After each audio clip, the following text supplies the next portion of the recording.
Hello everyone, Lytro Storm here, and today I am picking up with the finale of What If Lee Survived. If you haven't watched parts 1 through 3, do so now using the link in the description and comment section.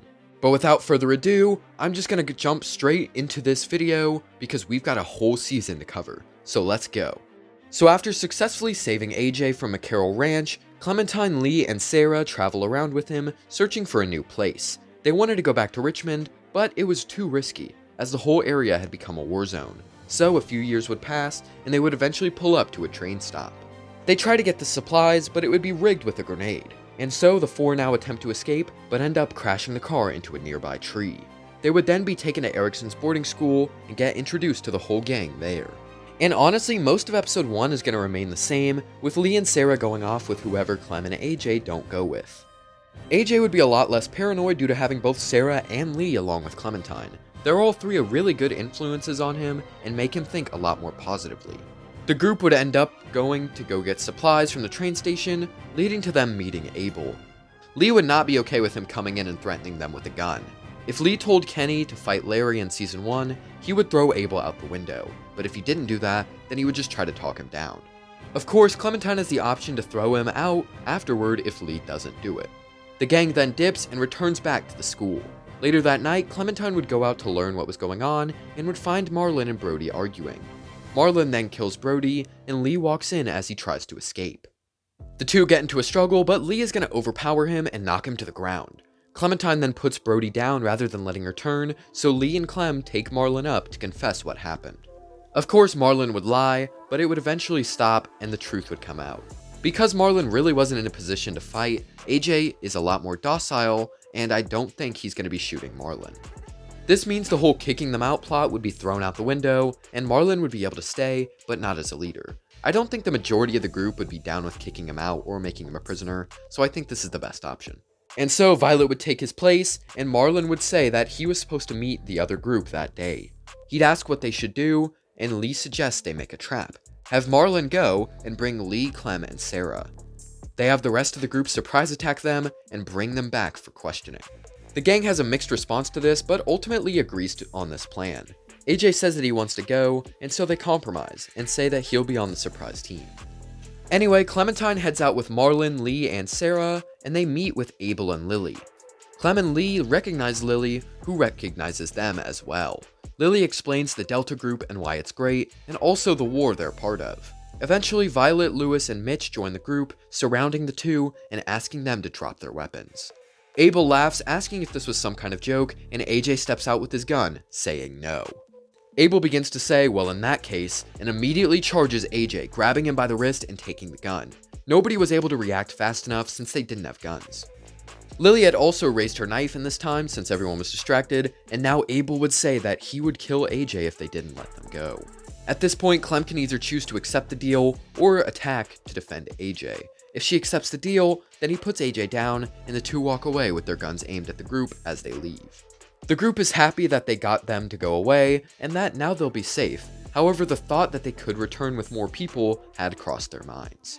And so they would prepare. If Clem attacked Abel, they would struggle for the gun, and AJ would help out. At the same time, Lily would grab Marlon and use him as a hostage, allowing for her and Abel to escape, or cover for the arrows that had been firing at her. The group is sad over Marlon being taken by the Delta, and now begins preparing for an attack. Most of this stuff goes the same, but Marlon would be wanting to redeem himself if he's with you. Because of that, he would help out training people to use the bows, and also just pitching in where he could with the training. Lee also joins you in clearing out the greenhouse, and Sarah spends her time learning medical stuff from Ruby. This is in honor of her father, Carlos, being a doctor, and also her just wanting to help people. After all, she's only here because Lee and Clementine helped her.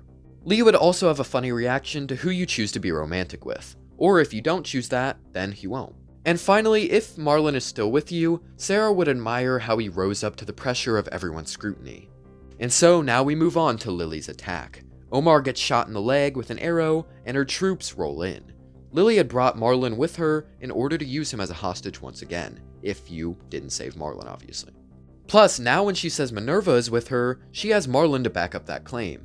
At some point, the battle begins, with Mitch charging at Lily and getting killed. This allows for Marlon to go free if he's there, but he does get wounded by a shot. Clementine, Lee, and AJ fall back into a room, and then Abel walks in to fight Clem. Lee would back her up, stabbing AJ through... Oh wait, no, not AJ. Lee would back her up though, stabbing Abel through the side with his hand knife. He'd fall off the ledge with Lee, and so Clem and AJ climbed down.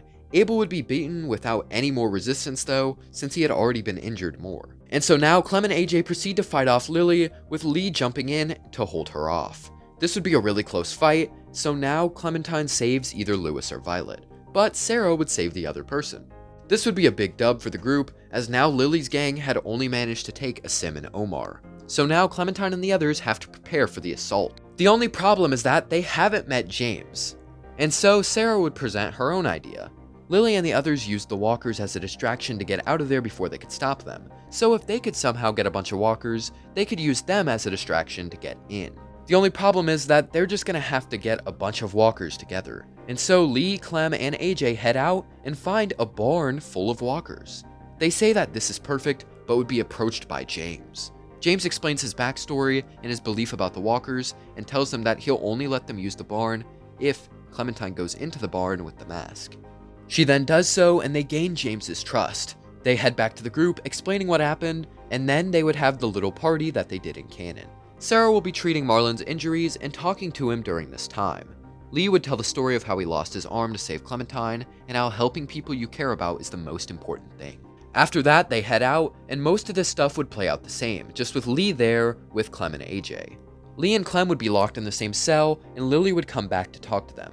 Lee would also be stripped of the knife on his arm, so that's pretty unfortunate for him. Lily would then take AJ, and so now Lee and Clem break out and take down Minerva too. They then head up to the top of the ship, and most of that goes the same, but Lee helps fight Lily, and this leads to him actually beating her. So because of this, AJ pulls his gun, and Clem tells him whether or not to shoot. But if he shoots, he wouldn't go overboard this time, because like I said, he's much less paranoid about everything, and he can think much more rationally. The boiler in the ship then explodes, and everyone dips. Thankfully, Violet keeps her sight, and Lewis keeps his tongue, so there's no trade-off here. Clem, Lee, Sarah, Ten, AJ, and Lewis/Violet go off with James if he's alive. They get trapped in the cave, and James would flip out about AJ killing Lily, but he'd be beaten by both Lee and Clem. This leads to him walking out no matter what, since he hadn't known Clem for that long, and doesn't really have any attachment to her. Clem then gives AJ the go-ahead on the hard calls, or doesn't, depending on your choice, and so they move on. The squad walks to the bridge, and Minerva holds them up. Here, Lee and Clem both beat up Minerva, so Lee gets his leg cut open instead. At this point, he is forced to jump the gap, but with only one arm, he's gonna need someone to catch him. So Sarah tells Lewis/Violet to go, and that she'll get 10. They do so, and Lee escapes with them. With AJ being much less crazy in this timeline, he hesitates when contemplating shooting 10. This means that Sarah manages to throw 10 across and gets eaten by the walkers herself. I think that this works perfectly, as her arc in Season 2 is all about becoming strong, and her arc this season was to help people, so this sacrifice kind of combines both of those things. She's helping a kid who made bad decisions and was weak mentally, just like she was in Season 2. The group is all extremely sad about this, especially Lee, Clem, and AJ, as they've known her for years by this point. However, they are forced to push onward, and Ten, as well as Lewis/Violet, get separated from them. So now Lee and AJ climb up the rocky hillside, and Lee gets bitten in the leg. Having the missing arm and leg injury was too much for him to climb fast, so yeah. They quickly come up with the idea to cut off Lee's leg as well, and so they head toward the barn. Thankfully, Clem and AJ protect him from the walkers and use the axe to chop his leg off. They then roll him out of there and get him to the school safely. When there, Marlon would ask about Sarah, and Ten apologizes for getting her killed. This is sad, because Sarah was someone who Marlon really liked, and she seemed to like him back as well. But because of her death, they never get to be together. And after all that, I'm sure they'd find some kind of wheelchair for Lee, or maybe even build him a makeshift one. The ending is pretty nice, with Lee surviving, albeit he doesn't have an arm or a leg, Lewis, Violet, and Ten all surviving unharmed, and Marlon surviving as well. Oh yeah, and Conrad and potentially Krista are both safe and sound in Richmond.